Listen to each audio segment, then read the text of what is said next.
5, the battle for the #1 seed resulted in, I don't know, the best game of the year, maybe. Absolutely. As NFC West powers met in Seattle, the Rams at the Hawks. RC, let's get into it here. Now, you know the last time, obviously, Sam Darnold picked off 4 times against the Rams. Here goes Matthew Stafford, just masterful no-look. This is normally the Devontae Adams play. Matthew Stafford looking outside, seeing Puka Nacua cutting inside, throw low and away, big catch, big-time play for the Rams. No Adams, Nacua with a career high, and then this all too familiar interception. It's a big pick by Colby Turner. He drops out of the line of scrimmage. Sam Darnold never sees him. And it looks like, all right, same old Hawks, they're out of it, but no, this is a game-changing play by Rashid Shaheed, picked up at the deadline. Los Angeles Rams have struggled on special team. Rashid Shaheed finding his place on the Seattle Seahawks team. This is another huge play for him after last week making big plays late against the Colts. They get a 2-point conversion after that. Here's Darnold now, rolling left, finding A.J. Darnold. Darnold recovering. Listen, this route by A.J. Darnold was absolutely phenomenal. I don't know what that celebration is,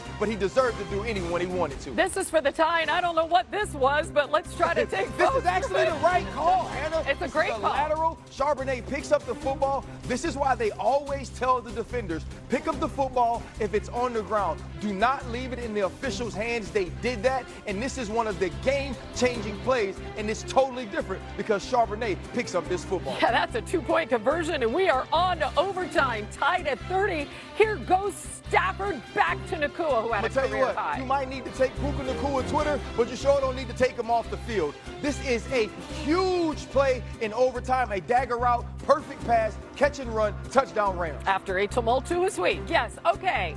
After a big fumble, who comes up with a huge play? Cooper Kupp against his old team. He was trying to make a play all day, a fumble early on in the game. What a throw and a toe tap drag. Yeah, Cooper Kupp. toe drag swag. All right, Jackson Smith and Jigba with the touchdown. This is a guy who didn't have a catch all first half, but he comes up big in the biggest moment. And how about a guy who only had 2 catches all season? You know what they said when he caught it? Never heard of him. The Rams totally don't cover Sharpe. Great catch for him. And this is a play that Sam Darnold needed, the Seahawks needed. They find a way to win. That's Eric Saubert. First ever 2-point conversion for a win in overtime in NFL history. This was insane. The Rams loss, opening up essentially a 3-way race for the NFC #1 seed. Everybody's from the West. The Hawks have the best chance now per ESPN analytics at nearly 50%. The Rams and the Niners, they're hovering around 20 to 25%. The Bears, the only other team with an outside shot. You've heard RC. He is here resplendent in green. You look amazing as well. From head to toe. Yeah. I know. Here we are. We're feeling festive. We have Dan. We have Mina with us. I know Mina's feeling festive about the Seahawks, too, I'm sure, after that. But RC, let's play a little Grinch here for the early play by Sam Darnold, because those picks were continuing. Chris Shula was in his bag early on in this game, and he truly affected Sam Darnold. And I know Dan is going to love his. Here, let's clear it right now so you can see the entire field. And who we're going to focus on is nickel cornerback Josh Wallace. Now, as you watch them go in motion, he travels. That signifies that there's going to be communication between the safeties at the top of the field. And so if I'm Sam Darnold and I'm looking at this, here is what I'm thinking. I'm thinking I have a press corner here, I have a press corner here, I have a press corner here, and I have a middle of the field safety. So to me, it's going to feel good and it's going to feel right that I'm going to be able to fit these slants in because we'll clear with Cooper Kupp. Rashid Shaheed can come right behind, but that's not what he's going to get. He's going to get both of these corners. They're going to be cloud. They're going to be cloud. They're going to get a drop here in the apex by Wallace, and you're going to get both safeties out here. And so when Sam Darnold sees this and he knows that the first slant goes, he feels like he has this throw right away. But let's see what Wallace is doing. He's falling off of Cooper Kupp, and he has eyes on the quarterback. He's going to be able to drop right in this lane underneath the outside slant, and it's an easy pick, but it was the disguised pre-play. It was the press man that he saw at the line of scrimmage, and then the late movement that confused Sam Darnold and didn't allow him to understand where to go with the football. Now here, going to be another masterful pre-play or pre-snap alignment by the team, the Los Angeles Rams. Here, you see all of these people in the box, right? So now I know that I might get pressure. And on the back end, they did a great job of showing cover 0 because that's what they're actually playing. And you're going to get the safety here who's going to be right down on the tight end. What you're going to get at the snap of the football, though, is you're going to get Kobe Turner. He's going to drop out here to play underneath, and you're also going to get Young. He's going to fall right underneath the slant by Jackson Smith and Jigba. And so if you're Sam Darnold, you know you got zero, you feel like you're getting blitzed, your eyes are immediately going right here to Jackson Smith and Jigba, and you never locate Kobe Turner dropping out of the line of scrimmage. When you talk about a pre-play alignment and then movement after the snap, the Los Angeles Rams are absolutely perfect. And it was those things that confused Sam Darnold early.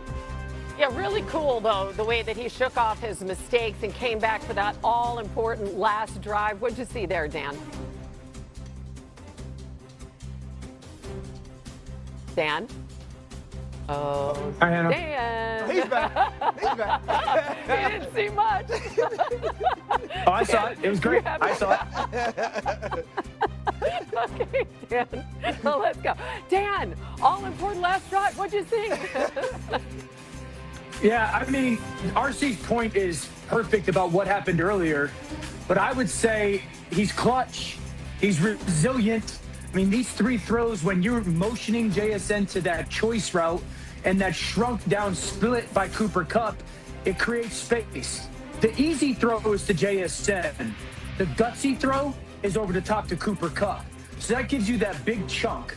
Then the one that's for the touchdown, the motion forces a little bit of a bump by these defensive backs. So one, I don't have press. Two, I now have created outside leverage for the in-breaking route of JSN. I absolutely love the design. And we talked about this all week with Sam Darnold. We talked about it yesterday.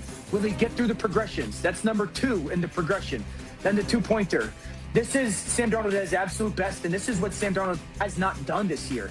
Bunch at the bottom, motion down. This is getting to number 4. Number 1 is Cooper Kupp at the bottom of the screen, not there. 2, JSN. 3, the tight end. But the backside corner loses vision because of the chip. That's the 4th read. And so I know the question about Sam Darnold is going to be today, has he cured all the ails? Has he conquered all the demons? Listen, a part of that game, and for the majority of you'd sit there and say no.